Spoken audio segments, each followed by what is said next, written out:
Baik, di sini saya Fatna akan menjelaskan tentang apa yang telah saya baca dari awal mempelajari filsafat. Filsafat sendiri itu adalah sebuah studi tentang seluruh fenomena kehidupan dan pemikiran manusia secara kritis dan dijabarkan dalam konsep mendasar. Filsafat tidak didalami dengan melakukan eksperimen-eksperimen dan percobaan, tetapi dengan pengaturan masalah secara persis, mencari solusi, memberi argumentasi dan alasan yang tepat untuk solusi tertentu. Akhir dari proses itu dimasukkan ke dalam sebuah proses dialektika mutlak dipadukan logika berpikir dan logika bahasa. Filsafat itu adalah objek materi berupa ilmu pengetahuan dalam berbagai jenis dan perwujudannya. Dan faktor yang perkembangan menghasilkan teknologi berkembang luar biasa. Dan manusia sebagai penghasil teknologi diarahkan menuju kemudahan, akan tetapi di balik semua itu manusia menjadi tamak.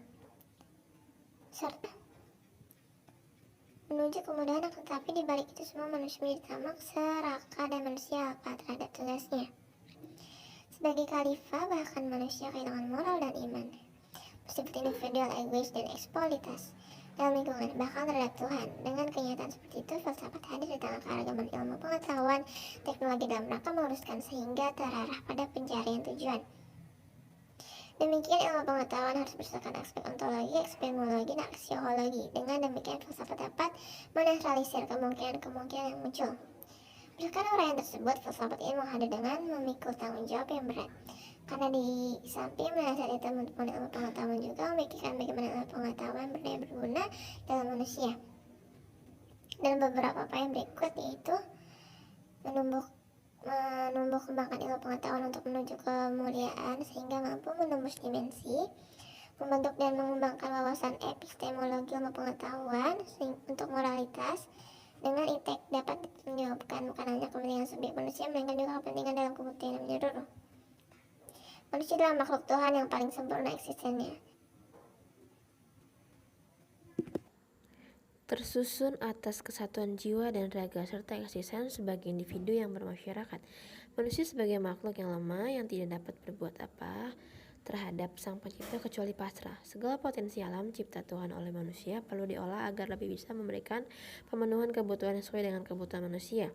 Tanpa potensi alam manusia tidak dapat ekstensi secara sederhana, manusia dapat dikatakan sebagai makhluk Tuhan yang unik. Dengan kata lain, potensi rasa manusia mengatasi persoalan kehidupan dengan pendekatan estetik menurut asas pertimbangan. Melalui potensi rasa manusia mengatasi persoalan kehidupan, baik persoalan yang berkaitan dengan diri sendiri, orang lain, secara individual, alam, perilaku, dan ilmu filsafat. Pentingnya filsafat, yaitu dengan berfilsafat maka akan lebih menjadi manusia yang membangun dan mendidik dirinya, memberi dasar-dasar pengetahuan, memberi tatapan atau pandangan yang sintesis sehingga pengetahuan termasuk dalam kesatuan, agar hidup ini dipimpin oleh pengetahuan. Hal ini karena pengetahuan kebenaran yang memiliki berarti tahu dasar-dasar hidup, memiliki kepentingan istimewa.